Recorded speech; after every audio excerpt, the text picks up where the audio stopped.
চিতাশ্রী আমি একটা প্রকল্প চালু করে আমাদের মৃত্যু দিন। নিয়োগের দাবিতে বৃহস্পতিবার 2022-এর টেট পাস চাকরি প্রার্থীদের বিক্ষোভে উত্তপ্ত হয়ে উঠেছিল বিধানসভা চত্বর। 4 দিনের ব্যবধানে এবার নিয়োগ চেয়ে রাস্তায় নামলো মাদ্রাসার চাকরি প্রার্থীরা।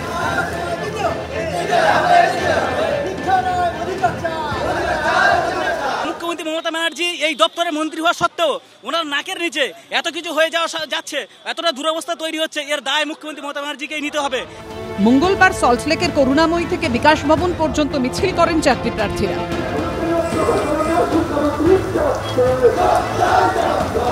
নিয়োগের দাবিতে রাজপথে আন্দোলনের যে তালিকা তা ক্রমশ চওড়া হচ্ছে। স্কুলের চাকরি প্রার্থীদের পাশাপাশি এবার মাদ্রাসার চাকরি প্রার্থীরা এবার রাস্তায় নেমেছেন। এখানে একটা পোস্টার দেখতে পাচ্ছি, মাস্টার হতে চাই, মাস্টারদা হতে বাধ্য করবেন না। মাদ্রাসার চাকরি প্রার্থীদের অভিযোগ 2023-এর মাদ্রাসায় প্রাথমিক ও উচ্চ প্রাথমিক স্তরে শিক্ষক নিয়োগের টেট হয়, কিন্তু তার ফল প্রকাশ হয়নি। অন্যদিকে নবম থেকে দ্বাদশের ক্ষেত্রে পরীক্ষার ফল প্রকাশ, ইন্টারভিউ, নথি যাচাইয়ের প্রক্রিয়া শেষ হলেও এখনো প্যানেল প্রকাশ করতে পারেনি মাদ্রাসা সার্ভিস কমিশন।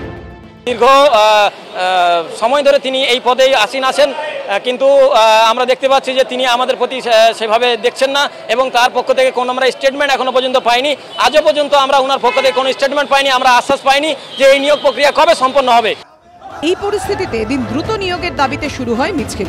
আমরা দেখতে পাচ্ছি মিছিল, সেই মিছিল করুণাময়ী থেকে বিকাশ ভবনের দিকে যাচ্ছে। সব মিলিয়ে এখন প্রচুর পুলিশ মোতায়েন করা হয়েছে, কিন্তু বিকাশ ভবনের উল্টো দিকেই পুলিশ আন্দোলনকারীদের আটকে দেয়। মাদ্রাসায় পড়েছি, পড়ার পরে একটা জায়গায় এসেছি, প্রত্যেকের একটা উদ্দেশ্য থাকে, সেই উদ্দেশ্য নিয়ে আমরা দীর্ঘ 12 বছর কোনো শিক্ষক নিয়োগ হয়নি। তারপরে পরীক্ষা হলো, পরীক্ষায় আমরা পাস করে আসি। আমাদের দাবি হচ্ছে প্যানেল বাইরে রেজাল্ট যেটা আমরা দিচ্ছি সেটা রেজাল্টটা প্রকাশ হোক, এটা হচ্ছে আমাদের দাবি।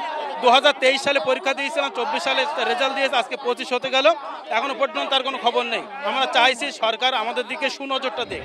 এই নিয়ে শুরু হয়েছে রাজনীতির লড়াই। এই যে সব দেখছেন না, এই পরীক্ষার আগে কতজন নানাভাবে কোর্টে গিয়ে আন্দোলন করে এই পরীক্ষা আটকানোর চেষ্টা করেছিল।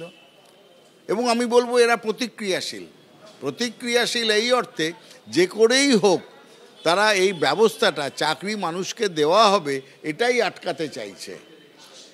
তো সেই ক্ষেত্রে এইরকম আন্দোলন কিছু রাজনৈতিক দল সংগঠিত করবে।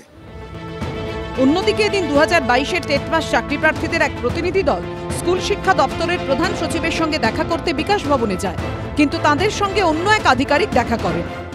আমরা আগামী এই 1 সপ্তাহের মধ্যে যদি প্রাইমারি শিক্ষা পর্ষদ সভাপতি, কমিশনার এবং প্রিন্সিপাল সেক্রেটারির সাথে একসাথে যদি আলোচনার টেবিলে না বসানো হয়, আমরা তীব্র থেকে তীব্রতর আন্দোলনের পথে যাব। মাদ্রাসার আন্দোলনকারীদের প্রতিনিধির দল বিকাশ ভবনে গিয়ে স্মারকলিপি জমা দেয়। কৃষ্ণেন্দু অধিকারী, সত্যজিৎ বৈদ্য, ঐশী মুখোপাধ্যায়, এবিপি আনন্দ।